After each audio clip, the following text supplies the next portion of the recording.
Então vocês devem saber como a gente acreditava, né?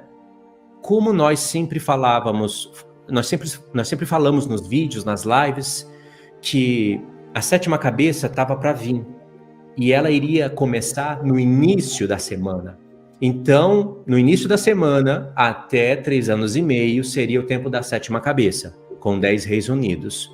E depois, de uma hora para outra, iria vir o anticristo, lutar contra 3 reis, derrubar 3, submeter os 3 debaixo do império dele, e ele iria reinar por mais 42 meses sobre esses 10 reis que reinam sobre as nações.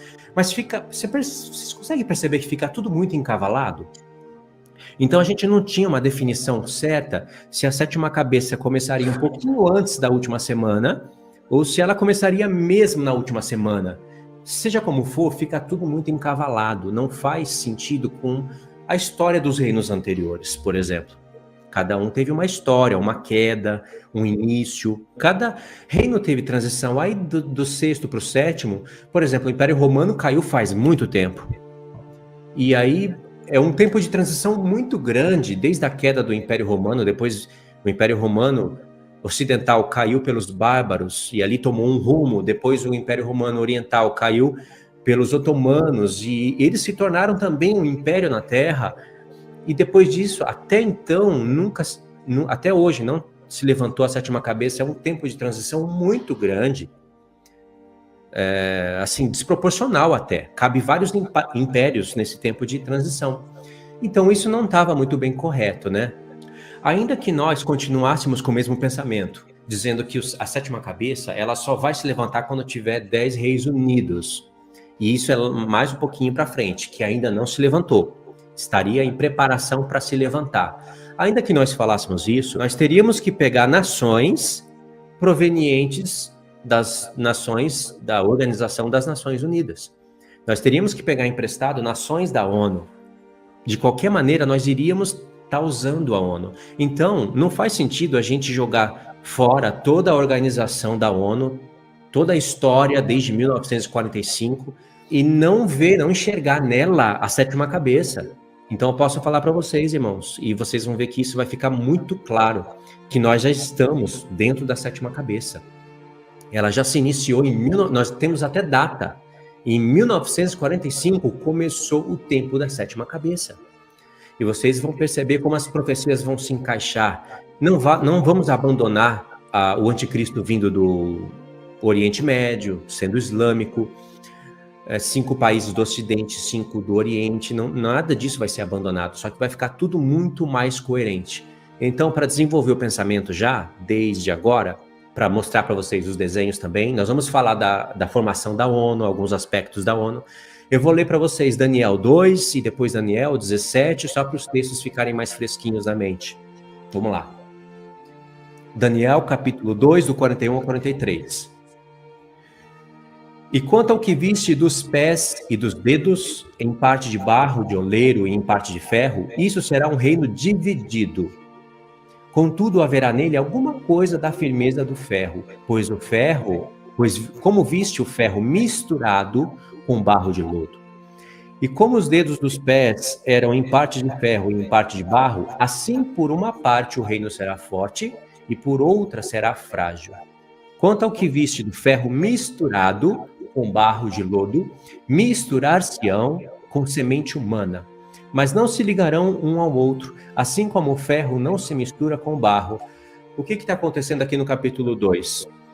O profeta Daniel está dando a explicação para o rei Nabucodonosor sobre o sonho que ele teve e está revelando o futuro, porque o profeta Daniel deixou bem claro que isso são coisas que vão acontecer nos últimos dias, que já começou no tempo dos apóstolos, só que vai vindo até o nosso tempo.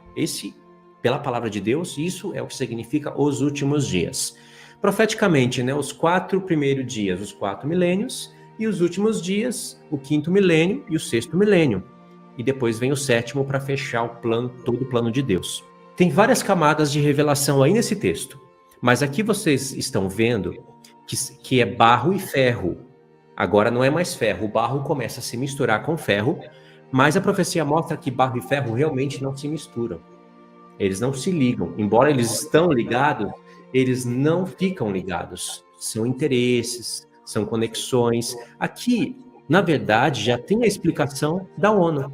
O Senhor já profetizou o que aconteceria no nosso tempo.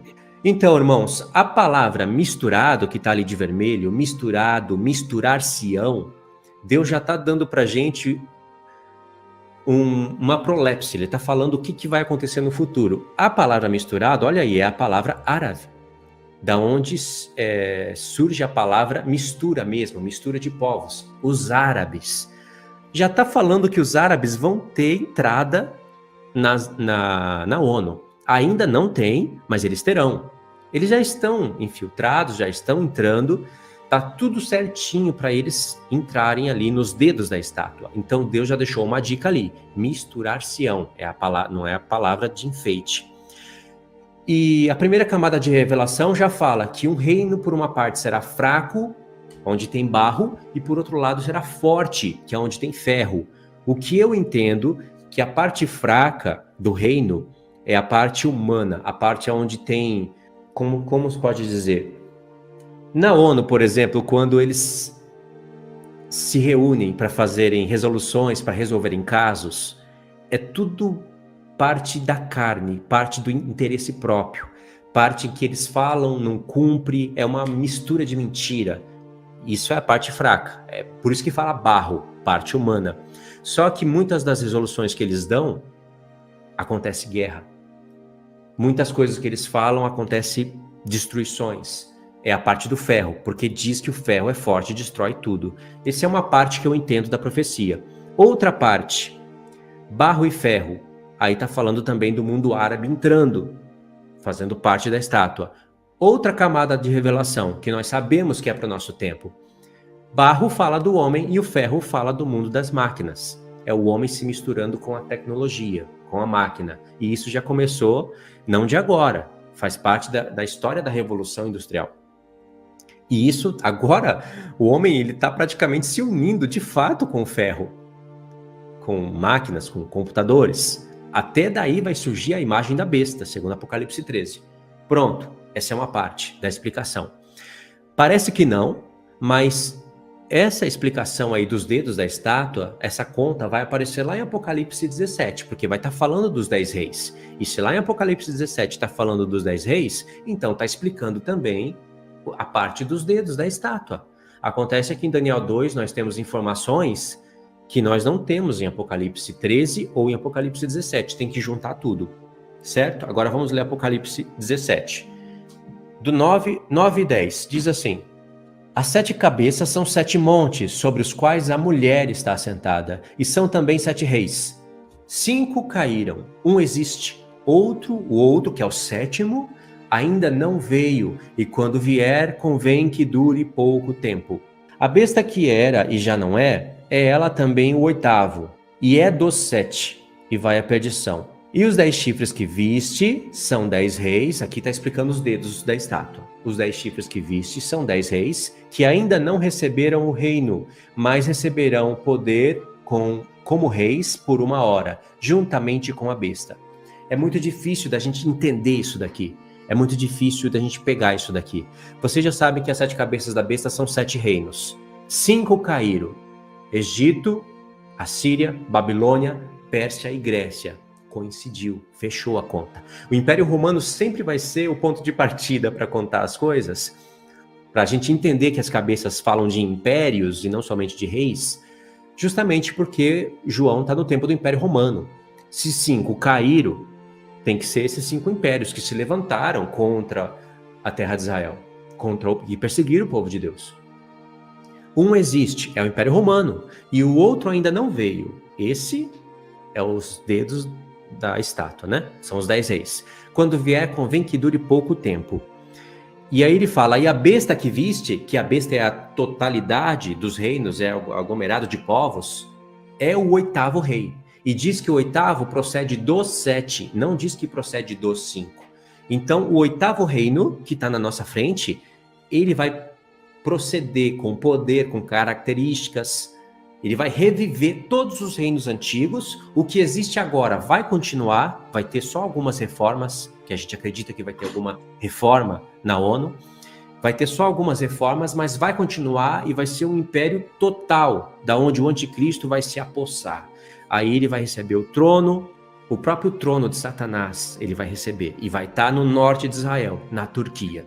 E lá vai ser a cidade que domina sobre todos os reis da terra, não Jerusalém. Tira essa interpretação prostituta da mente. Não é Jerusalém. A cidade que domina sobre todos os reis da terra é o norte de Israel. Na verdade, Deus denuncia vários países, né? E assim é que a gente está entendendo o texto. Agora, para vocês associarem isso que a gente está tentando dizer, de pouco a pouco vai fazendo sentido, né? É difícil falar essa profecia e é difícil desencadear o pensamento tudo de uma vez. Nós temos que falar um pouquinho da ONU, como ela surgiu, como que ela funciona, se é que ela funciona mesmo, o porquê que o espírito do anticristo está agindo fortemente e como que ela prepara o caminho para o oitavo rei. E para vocês entenderem que olhar para o mundo hoje, as nações elas não vão mudar mais de lugar, irmãos. Rússia vai ser Rússia, China vai ser China, Estados Unidos vai ser Estados Unidos.